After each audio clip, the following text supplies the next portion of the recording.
अस्सलाम वालेकुम। Previous videos में और मोस्टली हम आइलर्स आइडेंटिटीज़ को बहुत ज़्यादा यूज़ करते हैं। तो फॉर दो स्टूडेंट्स जो कि इन में कंफ्यूज हो जाते हैं कि इनको यूज़ कैसे किया जाता है और क्या है इनके बारे में चीज़ें, तो मेन टू इसके फार्मूलाज होते हैं, टू टाइप्स ऑफ फार्मूलाज होते हैं जिनको यूज़ करते हुए हम आगे बहुत सारे फार्मूलाज को जनरेट कर सकते हैं। जिसमें अगर बेसिक देखें रिलेशन वो ये है कि अगर एक्सपोनेंशियल में अयोटा आ रहा हो, अयोटा इज़ मस्ट, ठीक है, अयोटा का होना मस्ट है, और उसके साथ कोई भी क्वांटिटी जिसे हम एज थीटा नेम कर देते हैं। अब ये quantity let's say aorta 2πn/d ये भी हो सकता है। अयोटा के साथ जो टर्म आ गई ना उसे हमने एज थीटा ट्रीट करना है।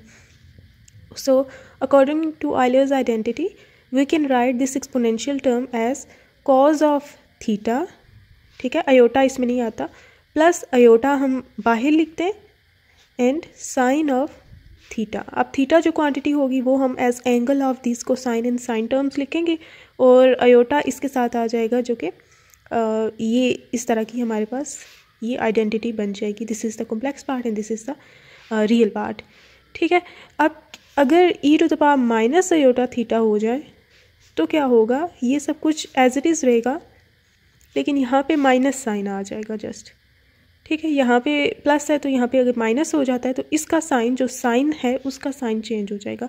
ये हम ऐसे भी कर सकते हैं, अगर हम सिर्फ ये याद रखना चाहते हैं तो इससे भी डिराइव किया जा सकता है कि लेट्स से मैं यहाँ थीटा को चेंज कर देती हूँ -5 में, ठीक है, -5 कर देती हूँ उसे, सच दैट ये इस तरह का केस बन गया ना, तो यहाँ पे भी थीटा -5 कर देते हैं और प्लस अयोटा इससे भी -5 कर देते हैं। यहाँ से इससे ड्राइव भी किया जा सकता है। तो हमें पता है cos of theta is equals to cos of minus theta, ठीक है। इसका ये नेगेटिव साइन को एब्जॉर्व कर लेता है, तो दिस इज कॉस फाई ही।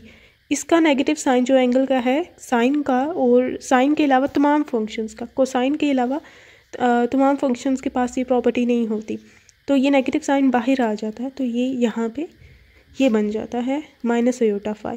तो ये हमने देख लिया कि पॉजिटिव ये वाली जो क्वांटिटी है ये मेन रिलेशन है, इसमें अगर नेगेटिव थीटा पुट किया जाए तो हम इस तरह का फॉर्मूला जनरेट कर सकते हैं, या याद करने की भी ज़रूरत फिर नहीं पड़ती। तो these are two main formulas. अब अगर हम ये कर दें कि इन दोनों को ऐड कर दें, ठीक है, इन दोनों को ऐड कर दिया जाए, यहाँ पे अब मैं थीटा यूज़ करूँ plus e⁻ iota theta, because this is कि मैं जैसे दोनों एंगल थीटा है such that phi is equals to theta, ये मैं कर दूँ, मैग्नीट्यूड दोनों का इक्वल है। तो इन दोनों को जब मैं ऐड करूँगी तो ये 2 cos थीटा बन जाएगा, ये और ये ऐड हो गए 2 cos थीटा, ओके, और ये दोनों कैंसिल आउट हो जाएंगे जब प्लस होंगे तो ये 2 cos थीटा और cos थीटा की वैल्यू क्या आ जाएगी, e⁻ theta plus e⁻ iota theta divided by 2। तो ये हम बहुत ज़्यादा यूज़ करते आए, ठीक है। जब ये ऐसी फॉर्म बनती है या ऐसा होता है कि ये दो ऐड हो रहे हैं तो हम उसकी जगह 2 cos थीटा लिख देते हैं, या फिर इनको किसी भी तरह से हम कर सकते हैं चेंज, कि जहाँ पे cos थीटा है लेट्स से हम उसे एक्सपोनेंशियल फॉर्म में लिखना चाहते हैं तो हम ऐसे लिख सकते हैं। तो एक्सपोनेंशियल फॉर्म में तो ऐसे ऐड हो रहे हैं तो उसे cos में लिखना है तो ऐसे लिख सकते हैं, एंड एक्सेट्रा। इन दोनों को अगर सब्ट्रैक्ट कर दिया जाए e⁻ theta minus e⁻ iota theta, तो क्या होगा, cos theta plus iota sine theta में इनकी वैल्यूज़ अब पुट कर देती हूँ, और ये minus into cos theta minus iota sine theta, okay, यहाँ पे माइनस साइन है तो ये cos theta plus iota sine theta, तो ये माइनस अंदर मल्टीप्लाई करें तो कॉस थीटा, ये प्लस अयोटा साइन थीटा, तो ये कॉस कॉस कैंसिल हो गया, ये 2 अयोटा साइन थीटा आ चुका है इसकी वैल्यू।